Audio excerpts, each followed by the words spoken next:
Hello, everybody in Camp YA. My name is Kat Ellis, and I'm here with the Queen of YA Horror, Dawn Kurtagich, and we are going to be sharing some writing tips with you today about writing scary stories, and with a particular emphasis on how to bring out sensory elements in writing horror. So we'll talk for about 45 minutes, and then if you want to send through your questions, we'll be addressing those at the end and answering anything that you want to ask. So, Dawn, would you like to introduce yourself and your most recent book, The Brilliant Teeth in the Mist? Indeed, I shall. Oh, clearly, I'm the queen of horror now. I'm just joking. Let me grab a copy of Teeth in the Mist, actually. So, my name's Dawn Kurtagich, and this is my latest book, Teeth in the Mist, which is a Faustian retelling of a man who makes a deal with the devil, and then how that deal affects three different girls across 3 centuries, hundreds of years later. And I had quite a lot of fun. It's a format book, like all my books. And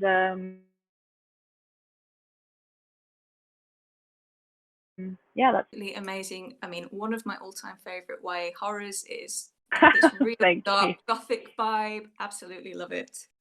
I love the gothic vibe, don't we? Yeah, we do. I'll tell you a little bit about my most recent book, Harrow Lake. I have it here to wave at the camera. So this is the UK version, which came out on the 9th of July. This is the hardcover, which I just got my copies of. You can see them on the shelf behind me. So Harrow Lake is the story of a girl named Lola, who is the daughter of a celebrated horror movie director.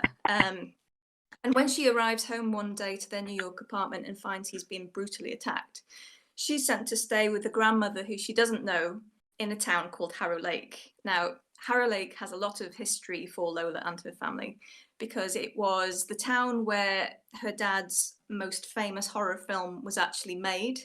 It's where Lola's mum grew up, and obviously now where her grandmother lives. So when she goes to stay there, she's learning a lot about her mother, who she hasn't really known since she was 5 and her mum left. And she's learning a lot about the town itself as well, and especially Mr. Jitters, the cannibal who lives in the caves. Oh, he freaks me out. I love Mr. Jitters. It's my favorite creature ever. Oh, thank you very much. Yes, he's inspired by, I would say, my lifelong obsession with horror films more than anything else, which leads us quite neatly into what I wanted to talk about first, which is inspiration. And this is one of those questions I have always kind of dreaded when people ask me, where do you get your story ideas from? Because I never had a good answer. And I think unless you're the type of person who has dreams about sparkly vampires rolling around in meadows, then maybe you don't always have a good origin story for where your ideas come from. But yeah, so I've been thinking a lot about inspiration. Where do we find it? And especially, what are the important sensory input things that you need to get into a spooky frame of mind? How about you, Dawn? Okay, so the answer I give the most often is that there's not a lot that doesn't inspire me. So that list would probably be shorter. But when it comes to things that really inspire me, films definitely, music, but I think that you and I share a love of nature. So whenever I'm out there, especially if I'm in woodlands, I immediately get this gothic, sinister feeling. It's like it's not cottagecore for me to go into the woods. It's very gothic, very dark. But yeah, films, music, other writing, images, art. Sometimes it is dreams for me. I have the weirdest dreams, and most of the time I can't use what my dreams about because it's so weird. Occasionally I can. I had a few strange dreams of scenarios that ended up in The Creeper Man, or that's the UK title of my second book. And so yeah, I do have the dream thing, but no sparkly vampires, sadly. No, I mean the one dream thing that I've had that did actually make its way into one of my books. I do have sleep paralysis dreams quite often. They're terrifying. Really? Yeah, often enough to be, frightening for my husband to wake up to me screaming. So, but yeah, one of those Sorry. dreams. I was dreaming that I was actually lying in bed and there was some creature creeping around the edge of the bed, and all I could see was like these eyes just sort of looking at me over the edge of the bed, and I couldn't move. Of course, there's sleep paralysis situation going Yeah. on there. But yeah, I did wake up screaming from that one. But generally speaking, dreams are not useful for me. I don't find any inspiration there usually. I do, like you said, enjoy going out into nature, and I find that, you know, if I go through some old ruined castles, go and read some epitaphs on some gravestones, I mean, you can find some real interesting epitaphs in old cemeteries. You know, you walk Yeah. through a cemetery that's, you know, hundreds of years old, and they used to be real creative in those days, you know, writing things like the seventh burden, you know, did her in, and you're like, what was the seventh burden? What's the seventh burden? Wales is so good for that stuff as well. Wales is amazing for that stuff.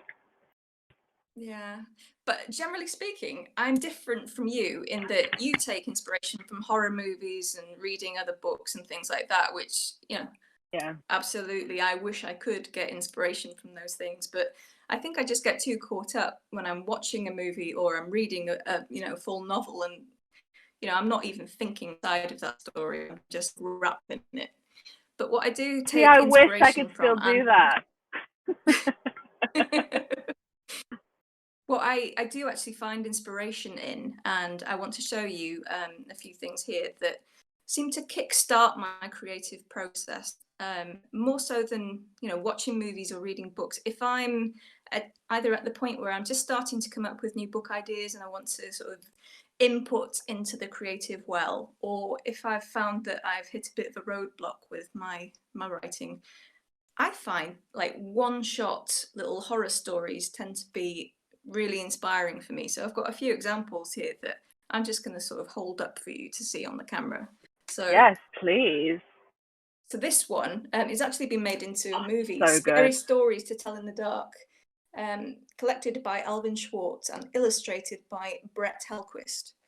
So I'll Yes. show you an example from inside. I've got the These are same just, edition. It's so good.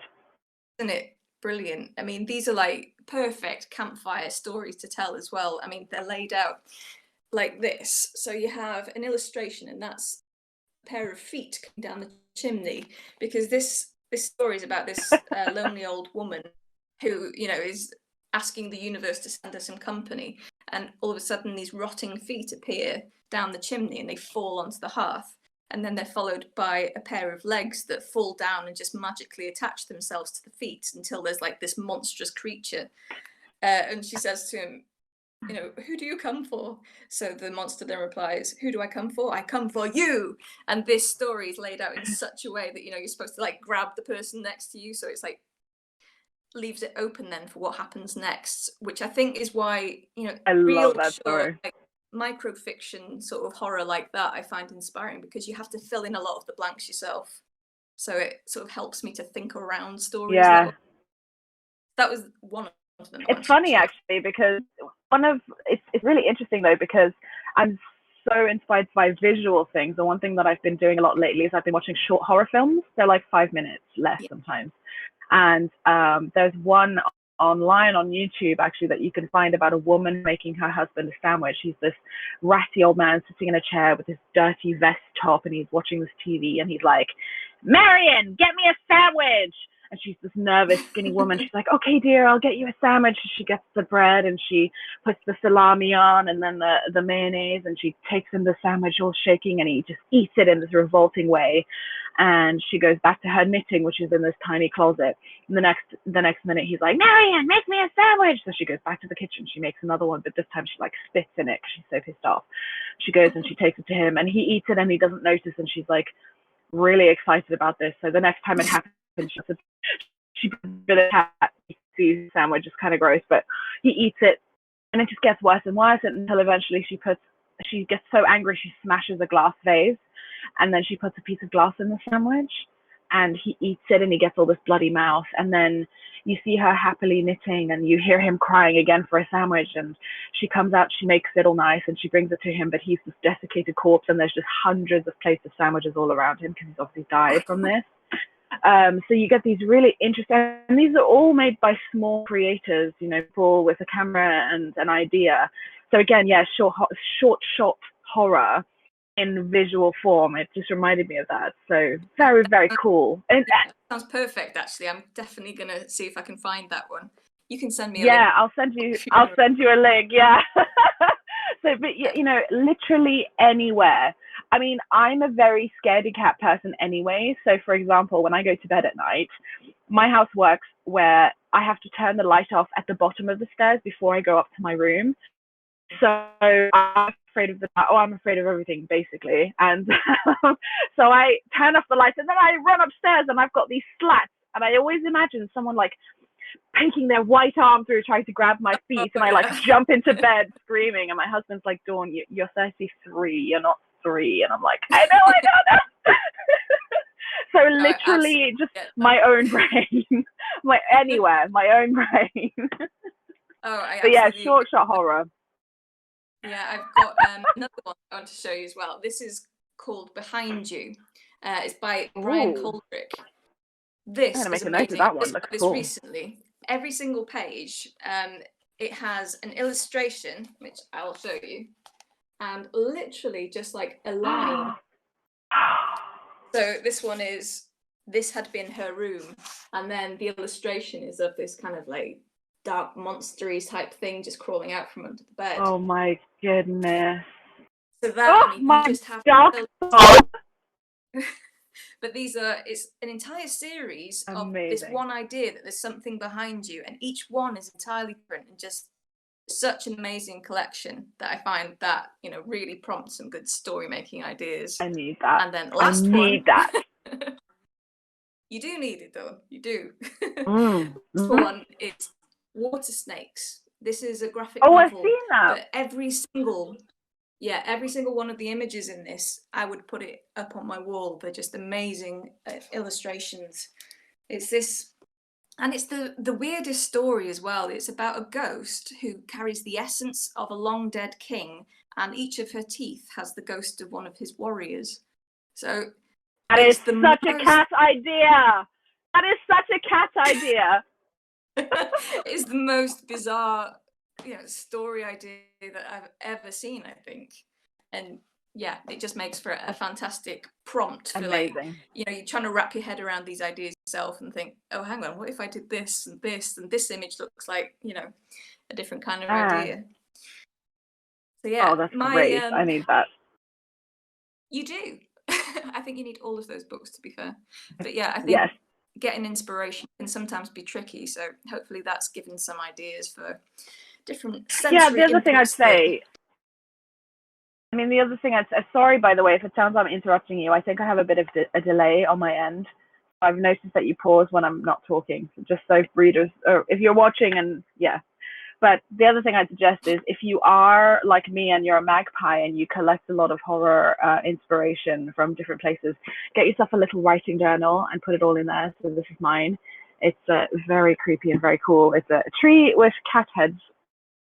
And and so any images, anything that I find, I just scavenge and I put it into a writer's notebook, and it just helps to keep it all in one place for me. So that might be helpful. I love your writer's notebooks, your bullet journals as well. I love the visual and the tactile sort of element to them. I've got. I think I just get something from the visual. Yeah. Well, I love watching. You know, when you post your Instagram videos of you putting them together. I love those. Thank you. My next note for us to talk about, and this, you know, is a very useful prompt past Kat. What's so horrifying about a smell? And I think this is because we're going to talk a bit about how you've included smell as one of the key senses in one of your books. Yeah, so I was asked in an interview once why I fixate on smell so much in my book, in all of my books actually.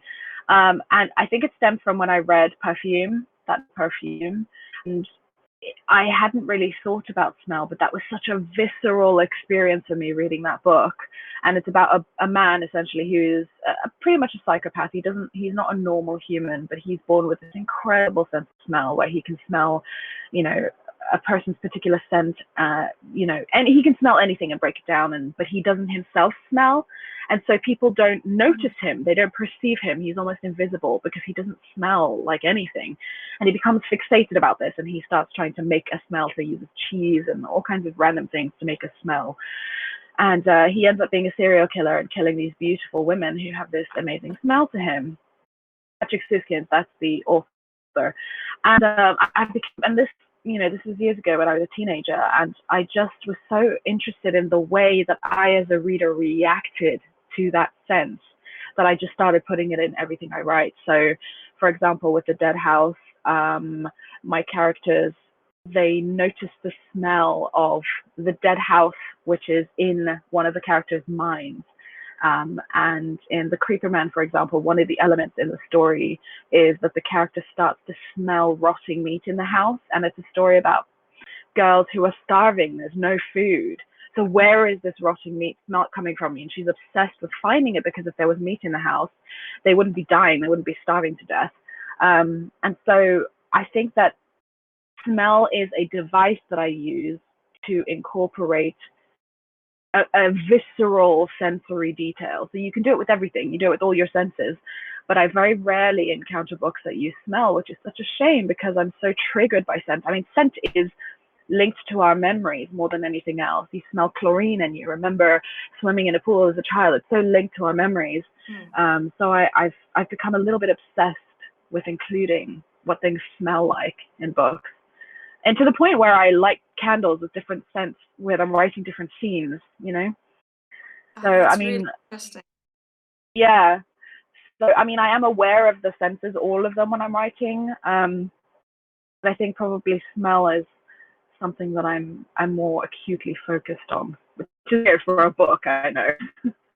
No, I really love a good book to focus on smell, because, as you say, it's not something that you Yeah. find even in horror books, where smelling something terrible could be a real clue that something bad's going on. But I think Precisely. one of the things that I love most about reading horror, more so than watching it, is because when you're watching a horror movie, I mean, you can see and hear what is happening around your main character and what is happening to them. But in a book, you can also smell, taste, and touch everything that's going on as well. So it gives you just extra dimensions to really sort of immerse yourself in the world of what's going on. So yeah, that's something that I wanted the to visceral. Absolutely. I mean, in Harrow Lake, the sense that I really kind of wanted to bring out was sound, which it comes across through. There are little songs that are mentioned in it. There's this 1920s jazz song called "Tain't No Sin," and it sort of repeats throughout. And That's a good it's song. a real one. It's by a singer called Luke Morse. No, when I was reading the draft of Harrow Lake, when I was reading the manuscript, I was listening to it. I didn't tell you that, but I was listening to it. There are different versions of it, but I was listening to it. Yeah, I mean, I love all the different versions. Creepy. It's such a jolly song, and it's about taking off your skin and dancing around just as a skeleton. As they did in the jazz age. So that sort of weird, jolly, forced, like pleasant but slightly macabre feeling was something that I wanted to convey in Harrow Lake. But also there's the sounds that come through in it. There's like the chattering teeth, and that happens throughout in lots of different guises. So for one example, there are these little toys called jitterbugs. You know what I'm talking about, Dawn, but in case people at home haven't seen one, this is one that I have had since childhood. I don't know if you can hear his little waggling legs jittering away in there. But yeah, that's one of the sounds that kind of ties in with it. And it's like, the hammering of rain on a window, chattering teeth, drops of water from a cave roof falling into an underground pool. This kind of jittering sound is all connected with the monster that lives in Harrow Lake. So the sound was something that I really wanted to bring out. And I think focusing on that one particular sense it really developed more and more with each draft that I did. So that was Yeah. something that I hadn't really done It was before. so effective. It really, really was so effective in Harrow Lake, and it made me feel like I was there.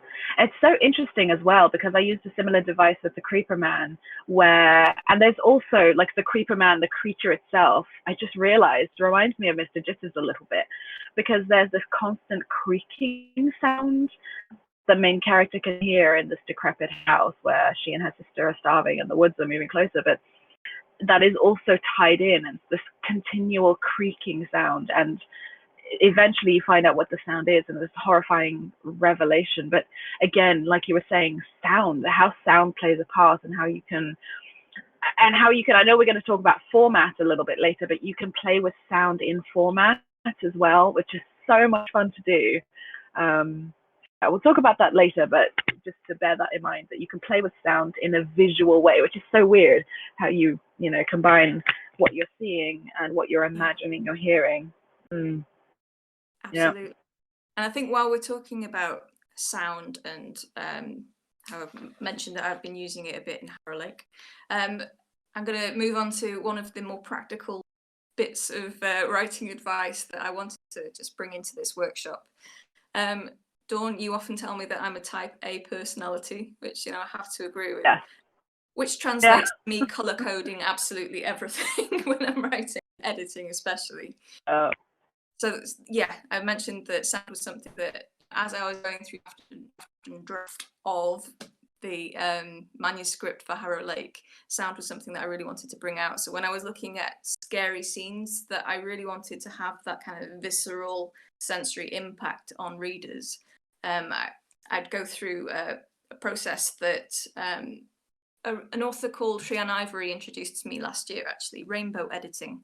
I hadn't actually heard of it before, but it's quite a useful, way of going through a manuscript and color coding it for different elements that you want to bring out, like world building, character development, things like that. If you want to highlight certain areas you need to work on, you can go through it and have a nice color coded map, basically, of your book to work through.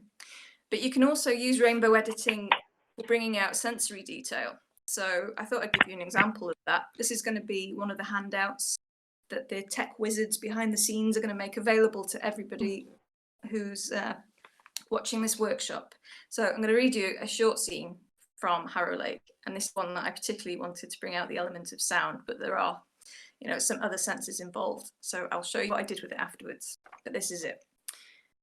I grope blindly for the door handle, catch one of the shelves behind me with my elbow. Pain lances at my arm. One of the nutshells now lies open at the side where I've knocked it.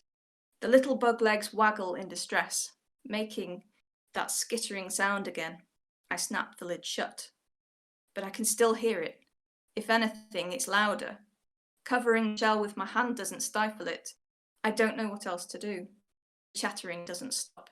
Instead, it takes on an irregular extra rhythm, like a quarter beat filling in the gaps, and then another. The noise is swelling. It can't be, but it is. It is. I back away from the shelf until I bump against the door. It's not just coming from that one jitterbug, it's all of them now. They're all making that same chattering sound through their closed shells. It builds like rain beating against a window, like 100 sets of teeth rattling. It's as if all those stick figures on the walls have woken up, their jerky staccato footsteps dancing across the paper. Tap, tap, tap, tap, tap! Stop it! Covering my ears, I stumble out onto the landing, but the moment the door closes, the sound stops. I wait a moment, watching dust motes winnow in the last rays of sun coming in through the window in the stairwell. Still nothing. I press my ear against the wooden door. I try to conjure Nolan's voice telling me to calm down, that it was nothing, it wasn't real. For once, he's silent. I can't even picture his face for a second, and that's almost as terrifying as the sound I just heard. Slowly, my hand shaking, I turn the doorknob. The jitterbugs are quiet. Everything is normal. That's the scene. So good. So good. So to show you what I did with that in terms of rainbow editing and making sure that I was bringing out the sensory detail, I went through it after I'd written it and revised it a bunch of times.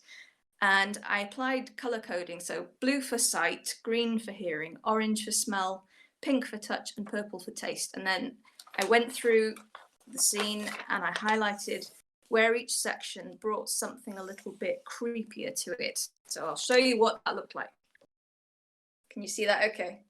Now you'll see there are little touches of pink and blue, but the majority of that is green, which is what I used for hearing. So I could see exactly how much of that sound was bringing into that scene.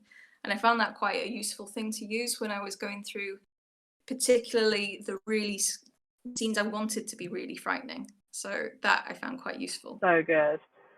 So clever. I love that idea. That's one of the handouts. So it gives you a prompt to use that on one of your own scenes when you're writing.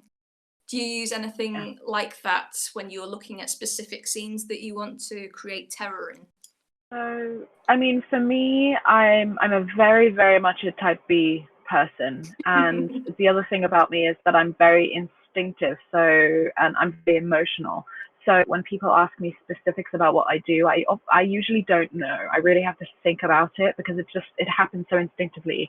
And that's sort of why when I write, by the time I have a finished manuscript, it's very close to being what it will be when it's published. My edit letters tend to be very small because I obsessively and instinctively just go over things and I'm trying to gauge how I feel. But so I don't do anything that specific. What I do is I have a series of passes that I do on my work. And one of the passes I do is a declichéing pass where I go over every single line in my manuscript, and I think, is this the most interesting or visceral or accessible way to say something? So that's the most type A I get really about my manuscript. Because I play with formats, I'm dyslexic, so I find the way the words are laid out on the page has a psychological impact on my mind. And I remember reading a couple of books, but mainly House of Leaves, had such an impact on me in a psychological way based on if the words were falling or in a corner or in a block. I play with the senses in addition to that. And I've actually got a scene, which you won't be able to see what I'm reading, but it is in one of the handouts that I've also submitted for your workshop. And everything that I've highlighted in the scenes that have been included are visceral words. So they're either metaphors using other images to convey meaning, or they are sensory. I only highlighted smell because smell is so important. They could be personification of objects. So that's something I like to use a lot, where you give human emotions and human thoughts and characteristics and feelings to non-human objects. I do that a lot. I play with absurdism and surrealism to make something normal feel left of normal so that it's just not quite right. And then also the other thing I do is I make sure to give specific details about things. So to make a reader feel like they're really in the scene, I will point out, not a lot, but I'll have a sprinkling of very specific details. For example, there's a scene in The Creeper Man where the main character Scylla is running through the house, which is now the forest. The trees have invaded the house. And I point out specific details about how there's a wall, the light fixture, the sconce is growing out of a tree trunk, and the forest floor is actually the carpet. And, you know, there's a river in the house suddenly that's lined with books, but the books have got maggots in them. Sorry, little specific details to give you a visceral reaction. So the scene I'm about to read is very short. It's actually from The Dead House, my debut, and it's a diary entry. And I was playing with sound the same way that you were playing with sound in Harrow Lake. Diary of Caitlin Johnson, Tuesday, the 4th of January, 2005, 6:25 a.m., basement. It started with footsteps coming slowly towards my room. The sound is so heavy, like the footsteps of a Moloch, and they echo down the hall. Step, boom, step, boom, step, boom. I can't move. My heart throws itself against my ribs as though telling my lungs, inflate, inflate now, we need air, breathe, breathe. But I can't breathe because the footsteps have stopped outside my door and they squeak as the monster turns towards me. Is it a devil, Dee? I can't tell. All I know is that there is nothing but a strip of wood between us, and all I can think is, oh my God, oh my God, oh my God. And then the walls are bleeding. Not just bleeding, Dee. They were raining blood. I could smell that copper scent like old pennies. I could feel the warm, sticky squishiness of it between my toes. As the blood rose in the dead rooms, I grew more and more panicked, sure I would drown in whatever the blood concealed. I did. I drowned in my sleep tonight, and when I woke, I found blood and stitches and skin caught in my teeth, and my arms had been ripped open anew. So again, specific details, specific little elements, the metaphor using, comparing the sound to a Moloch. So a Moloch is a giant medieval creature. You can use established images to convey meaning onto your work. And so that's, again, you'll see in the handout, I do that quite a lot. So apart from your senses, use those things you were taught in school, use alliteration, use metaphor, use simile. They're very helpful, and they help to bring out this visceral sense that you're actually there. Good fun. That's something that I love so much about your writing, is that it's like a poetry of sensory detail. It's just amazing. But Thank you. another thing that I really enjoy about your work, and I haven't seen actually anywhere before, the way you create format books. I mean, you include, photographs, you've got runes and symbols in Teeth in the Mist, you've got, Yeah. all kinds of like interesting bits of maps and things like that. So how do you even go about putting something like that together? Because it's so unique and it creates a really unique reading experience. Thank you. I think in fragments. So if you were to say to me, okay, write a really long chapter where a lot of things happen, that would be more challenging to me than to establish a story from fragments. It actually comes back to that short form horror that you were talking about. That resonates with me so much, and I hadn't realized actually until you mentioned it that my chapters in my novels, they are like short form horrors, because there's usually a little horrifying story per chapter. So I think it helps that I think in pieces like that. When I started writing the Dead House, initially I thought it was only going to be diary entries. And then I realized that I needed something a bit more narrative. Diary entries are fine, they're brilliant. You have your unreliable narrator, or reliable, but generally unreliable because they're coming from their own biases. But then you also need to have a visual of what's happening. And I thought, how interesting would it be to withhold meaning? So you've got these diary entries where a girl is giving meaning to everything that she's experiencing from her own words. How interesting would it be to have a transcript of a video where you can't infer any meaning at all? You can only put down what you see. And that's actually really hard to do. It is so tempting to say why someone's doing something, and a way that I got around this was I had the transcriber saying, perhaps this is the reason that things are doing, but we can never know. And so that got me interested in withholding information, and how the lack of information and the lack of what you see or smell or hear or think actually makes something scarier. And I noticed that I would watch horror movies, and the beginnings were always so fantastic, and I'm always so let down by the end because they give so much away. I remember watching Sinister, the film. Do you remember the film Sinister? And I thought it was so good up until the point where these creepy dead children start jumping out around him and he can't see them. And I just thought, they're just showing so much. It was so much scarier when I didn't know what was happening. And yes, you need a resolution, but you can be clever with it and still maybe not give all the answers away. So I play with that. And it works well for format books because you have essentially a file. The book is a file, a found footage with regards to the Dead House, my debut. And you can only go on what's in the file. And every missing gap, you have to speculate about yourself. So I love that. With The Creeper Man, it wasn't a found footage file, but it was a girl whose mind was fractured by her situation. And so she was keeping these strange poems that had clues to her own situation within her own letters that she couldn't see. And I think that's probably because I just love a good puzzle. I'm always wanting to figure things out.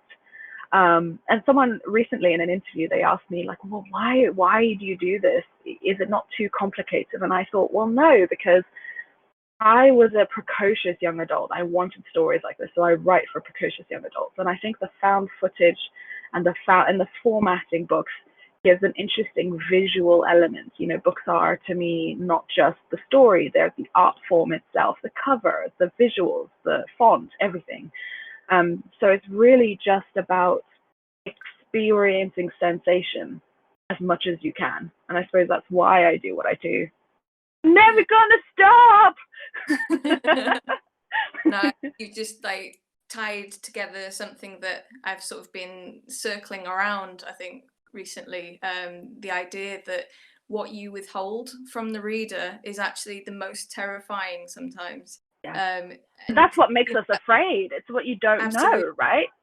Absolutely. And I think that's why I love this short form horror. I think that's why Yeah. taking a particular sense out of a story can really help build that, that panic, what is happening that I can't see or can't hear, or, why is this happening, and what is out there that, is Yeah. terrifying, basically. I mean, when I was Yeah. reading, I mean, have you read The Bunker Diary? Yes. Oh my gosh, that book is so good.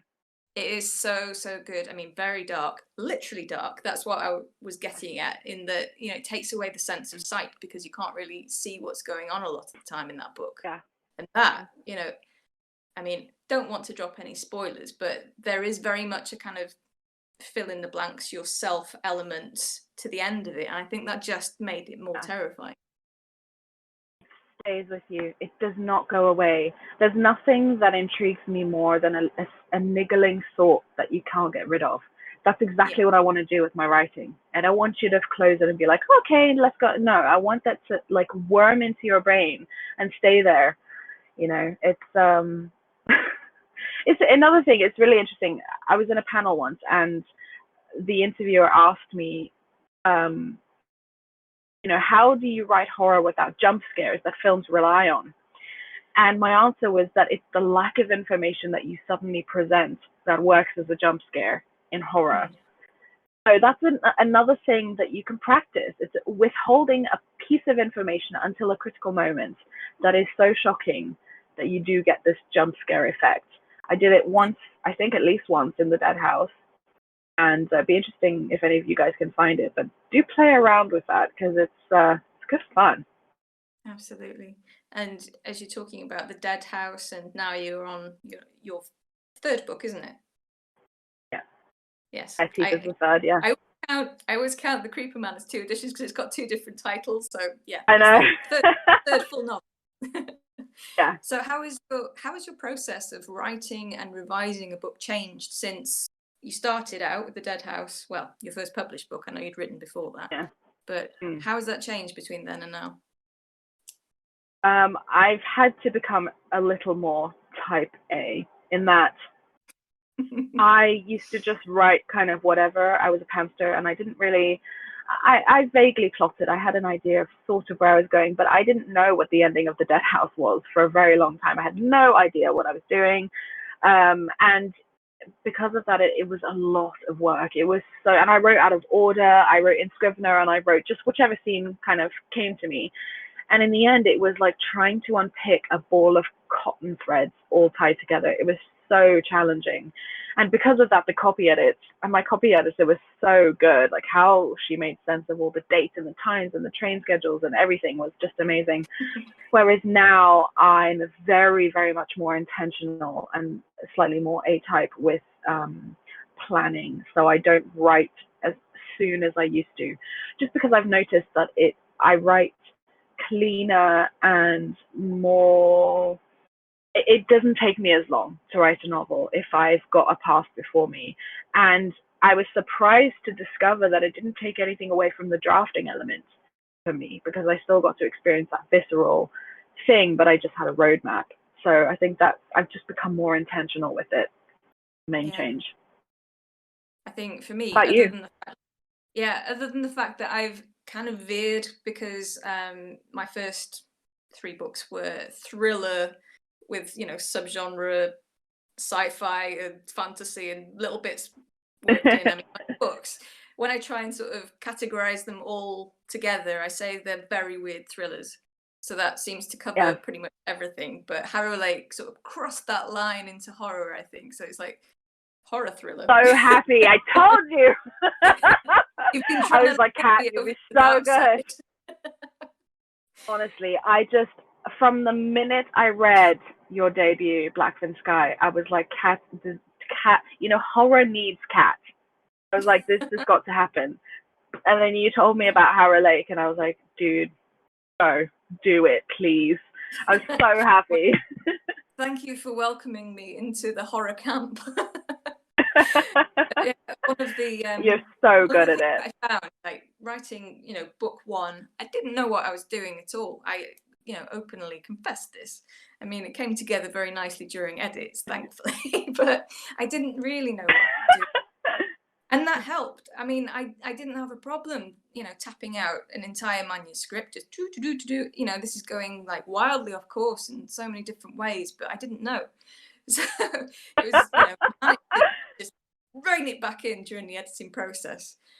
So I think now, 4 books down the line, my biggest problem is that I know more about writing. So as I'm trying to tap out this first draft, I'm like, no, you're doing that wrong. This is terrible. So I just keep At least you're aware of it. yeah, I'm just punching myself in the face. Like, you can't write.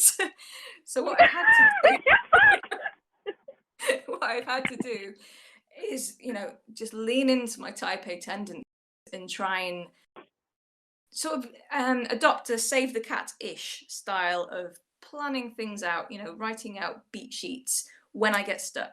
I can't do the whole thing before I've written a book, because if I No, I write, can't. the 15 beats separated into 3 acts, it feels too much like I've already written the story and then I've just got like no enthusiasm for it. So I just have like a few scenes in my head, a rough idea of where I end up. And then when I get stuck, which I inevitably do, I then go back to save the cat style, write out the beats so that I know where I need to be heading to next. And I think that is the biggest change in how I've, been developing as a writer over the last few books. So yeah, save the cat. I wonder, I'm curious about other writers and whether they do this sort of, continual path the way you've described. I definitely do as well, where I'm continually going over and over and over. Do you find that you have a more polished version of your book at the end than you did maybe when you wrote Earth and Sky than Oh, yeah. now? Yeah. I Yeah. wonder if that's a common thing. Because, and obviously, when you're trying to sell a book, you've got to do it on proposal, so you've got to really know what you're doing. When you go in with your debut, you've got the novel, it's there, but then you need to submit a proposal for your next book to your editor, and they need to know what it's about. So you really have to know what you're doing. So I think just the makeup, the nature of publishing as a business forces writers to do that. But I think that's a good thing because, I think that probably we waste a lot less time in getting mired in ridiculousness. Yeah. I mean, it goes from being a hobby to your job, It is very much that, yes. And I think, for me, writing an outline before I've started writing a draft, which you have to do, as you say, when you're pitching a novel based on, a few little chapters and just a summary of what happens, basically. That is something I find really, really hard because a lot of the time, the story just kind of like presents itself and it reveals itself to me as I'm writing and, beating the sheets. But yeah. so that's something that I've had to get better at because you can't just present an outline that's like, there's this really creepy door and then there's 3 daughters and the middle one, she turns into an elf. But nobody knows, and it's like... we'll figure that out on the way. I think I know what's happening, but you get the idea at the end. Yeah, there's definitely a door. It's like the one... I know, if only. Which is why we spend so long complaining about synopses, because they're so damn hard, because writing is a process of discovery, but I think I was told once by a very clever person that your publishers just want to see that you kind of know what you're doing. They don't expect your finished novel to really exactly follow everything that you've outlined, which thank God for that, because I don't know how that would happen. It's so difficult. But yeah, so you just become more intentional, I think, as you go along. Absolutely. And this brings us up to 45 minutes into our hour. So we're now taking questions from everyone viewing. Amazing. So I'm getting them fed through to me, hopefully, on my tablet. I can see them typing, so they should be coming through. Our first question, Melinda asks, growing up, who were your examples or heroes writing-wise? So do you want to take that one first? Yeah, I actually was a very late reader. I had very bad dyslexia. I didn't want to read. I hated books. I hated everything about them. I would have panic attacks in school when they'd ask us to read. I remember one time I had to read a line that said it was Black Monday, and I said it was Black Monkey, and everyone laughed. I was so embarrassed. But my mum forced me to read, and she kept bringing me books that she thought I would like, and she ended up bringing home Animorphs, the first Animorphs book by L.A. was it? No, I can't even remember the author now. I'm so old. Isn't it Catherine Applegate? Thank you. And that, that book, because before she was buying me contemporary stories of like girls who'd moved to a new continent, because I just come to the UK from Africa, so she bought me stories she thought I could relate to. And then she bought me this sci-fi book about this alien that invades, and then this group of kids can like change into animals, and there are these slugs that invade brains and that was it. I was hooked. And very quickly I went on to the Goosebumps books, and they were a massive influence. But then soon after, it was just Stephen King, to be honest. I just loved creepy stories, and I resented the books that we were forced to read at school, because I thought, well, where's the meat? I want more. Like I said, I was a precocious young adult. I had very dark brain. So I very quickly moved on to, Stephen King. Brigitte Aubert is a French author who I loved. So just any dark author I loved. Yeah, for me, you, Kat? I was like massive horror film. I was just, from a very young age, really too young, I was just watching all the big 80s and 90s horror movies. I remember watching Puppet Master and Hellraiser and these really scary films when I was about 6 or 7, which is just inappropriate. But Prince of Darkness for me. Yeah. Reading wise, I was into point horror and things like that. Christopher Pike was like my hero. I had absolutely all of his books when I was a teenager. I wish I had discovered him. I really wish. He's such a nice guy, but I only discovered him as an adult. When he blurbed The Dead House, I didn't really know who he was, and then I discovered him. I was like, why did I not know this as a child? He's so nice. But yeah, amazing. Yeah, I was obsessed with particularly his vampire stories. And this thought guys were cool. No, absolutely loved Christopher Pike. Point horror. There was a series that I read about a teen psychic called The Power by Jessie Harris, I think it was. Yeah, absolutely obsessed with anything sinister, paranormal, creepy, anything like that. Yeah, I loved it when I was growing up. Next question is from Lorna, and she asks, do you think coronavirus will change horror stories? I would hope so. If they didn't, I think that, it's a good opportunity to explore. I mean, for me in particular, because I'm immune suppressed, I had a liver transplant. Corona was deeply terrifying for me, and still is. It could potentially change the way I live the rest of my life. So I would love to, in a very sort of masochistic way, see someone else explore that in a horror setting. We've always loved sort of virus books and post-apocalyptic, disaster books.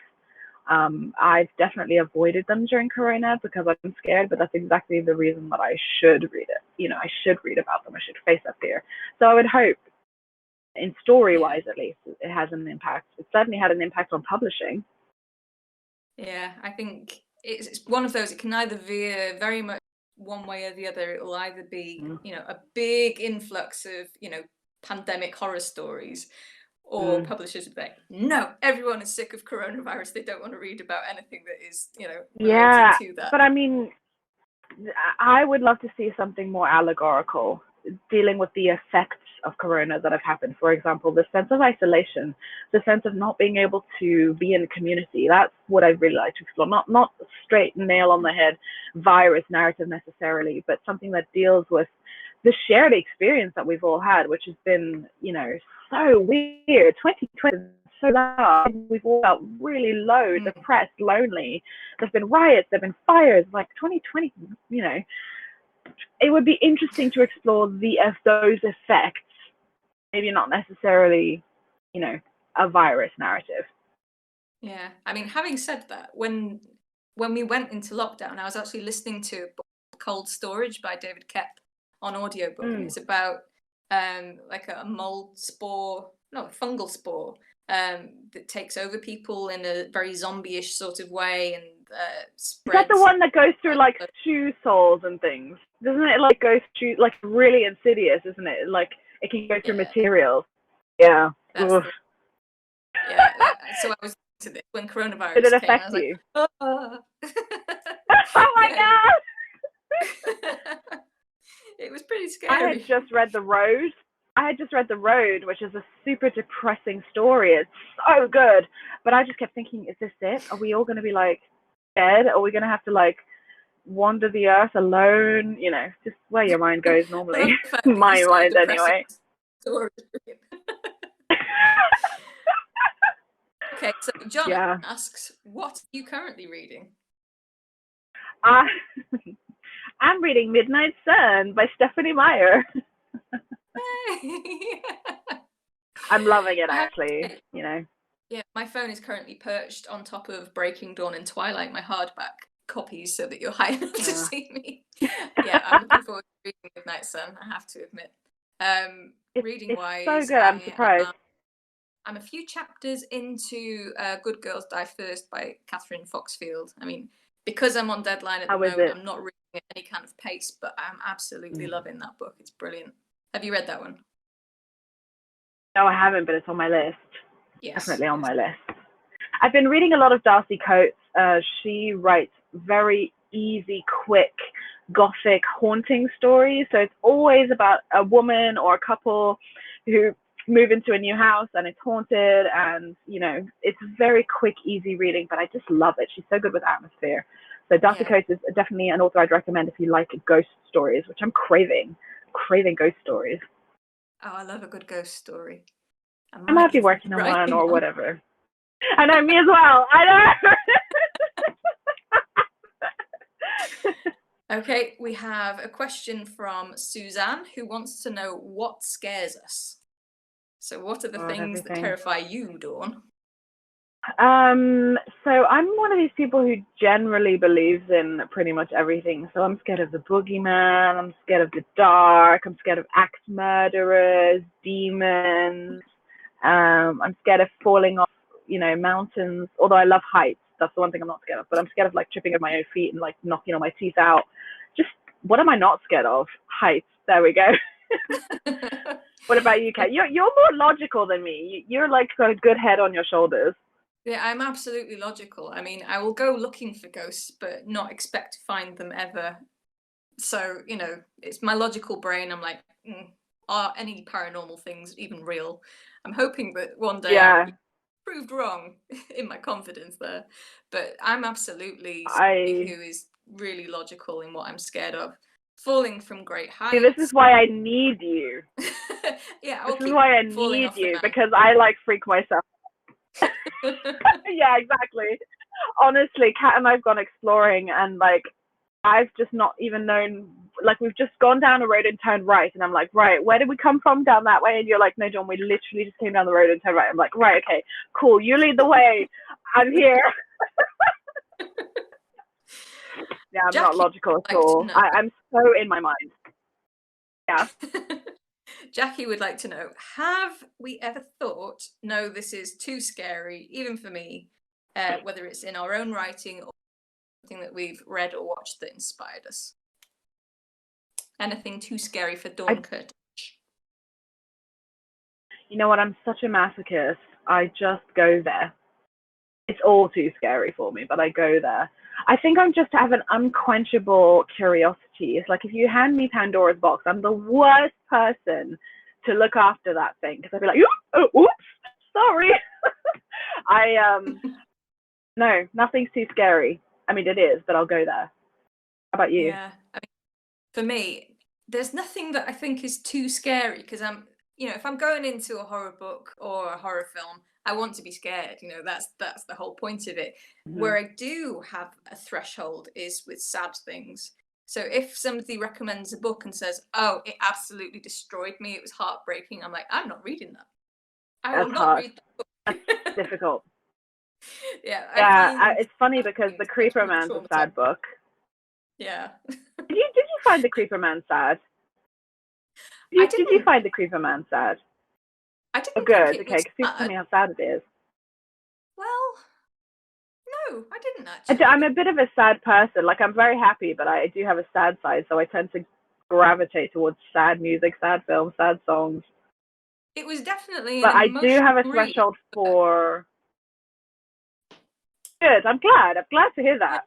No, I think I do have a threshold for gratuitous, disturbing things when there's no reason for it. Like animal cruelty, child harm, rape, that kind of thing. So I do have a limit for that.